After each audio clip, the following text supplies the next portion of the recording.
Kasi maraming tao, pero ang lungkot din kasi puro babae. Just, may mangilan-gilan ako nakikitang lalaki, pero mukhang lalaki din naman ang hanap. Oo. Nagugulahan ako. Ang dami nag-I love you, pero babae din. Yak! Diyos ko, bumiyahe ko ng 8 oras, tapos petsa yung matitikim ako dito. Tigilan nyo nga ako. Bumiyahe ako ng 8 oras at higit upang makatikim ng balahibo ng isang rabo. Hindi. Marami. Ayoko, no? Baka hindi ako makauwi, no? Baka kulong ang abutin ko dito, no? At saka ayoko ng ibang lahi. Gusto ko Pinoy. Sino? Kung makadaan si ate, kala mo rehearsal lang, eh, no? Hindi man lang nag-excuse man lang talaga dumaan sa harapan ko. Kung merong basketball, pa-picture? Ano ako, tourist spot? Alika. Magpa-picture tayong dalawa.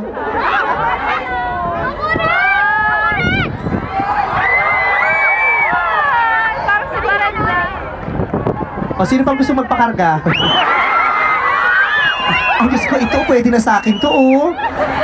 Ano pangalan? Gipit ka ba ngayon? Nakapagpadala ka ba sa Maynila? Punta ka na sa mami mo. Ay, di ko mami. Mami, pwede mag-show muna? Baka magalit yung mga nagbayad. Ate, thank you nagpa-picture ka. Pagkatapos magpa-picture, tinalikuran ako, di nagpasalamat. Taray. Ang dami rin palang bakla dito, no? Ang dami yung nanganganib ang buhay dito. Kakatuwa. Okay, dito ako para medyo mataas-taas. Hindi ako nakikita ng mga nasa likod. Baka... Ano yung nakalagay? Vice! Pogi! Kung pektusan kita sa ribs. Vice Pogi talaga. Hindi, nakakatuwa kasi kayong mga tao kayo, alam ko, may trabaho ba kayo bukas? Meron! Wala! Meron! Ano bang araw ngayon? Thursday! Pag Wednesday, walang Thursday ang off. Ganun ba? Di kayo mag-usap-usap. Kayo pa na nagkakaunawaan. Ang dali ko na intindihan yung sinabi niyo. Hindi kayo pumasok para makita ako. Lakas mo ka pa. Kung makasumbat ka, parang pinilit pa kita. Tumayo ka pa, kala mo nag-recite ka lang sa klase. Hindi kami pumasok para makita ka. Bakit pag wala ako, hindi ka nakakakita? Hindi, maraming salamat. Alam kong malaking abala tong ginawa ko sa inyo. Kaya naman nangangako ako kahit papano. Makapagdulot man lang ako ng konting ngiti sa pag-uwi niyo sa mga bahay. Alam ko na mga stressed kayo dito sa trabaho, sa pagiging malayo nyo sa inyong mga pamilya. Alam ko naman ang ginagawa nyo na lang libangan ang panonood ng telebisyon. Nanonood ba kayo lagi ng Gandang Gabi, Vice? Yes!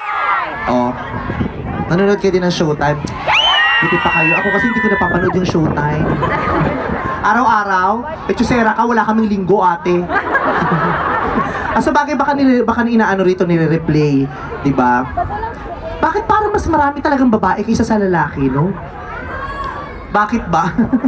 Sabi niya, bakit ba? May problema kasi ako sa mga babae, pero gayon pa man, wala naman ako magagawa.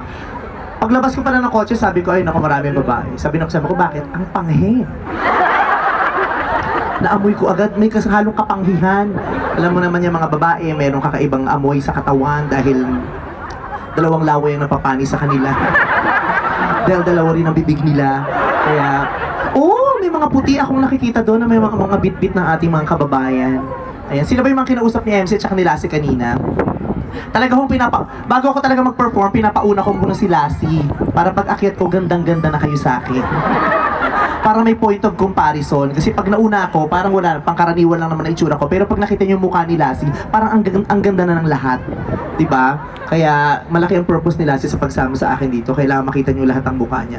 Parang lahat nakatutok ang atensyon sa akin, pero lang yung nakaputi, nagte-text yata, nakayuko pa. Huwag niyo nang tignan, baka malaman niya siya ang tinutukoy ko. Magkasama-sama pa tayo pare-pareho dito. Hindi ko alam kung anong posisyon niyan sa buhay. Baka ano pa ako. Ano yung hawak mo? Autograph? Halika dito. Ay. Halika. Lapit ka rito. Saan dito? Anong pangalan mo? Dito ka. Ipakita ko sa mga tao. Ngayon ko lang nalaman, kung hindi pa ako pumunta ng bar, hindi ko malalaman na lalaki pala si Dora.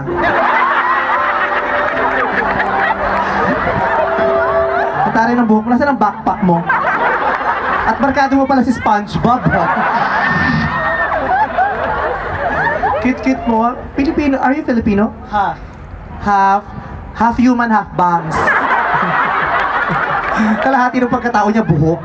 Ano no? Hindi kaya siya sirahin bangs. Text kayo. What's your name? Ha? Ano pangalan mo? Saud? Saud sa imo? Ano spelling ng Saud? F-A-U-D. Saud. Saud. Saan ka nakatira, Saud? Diyan lang sa tabi.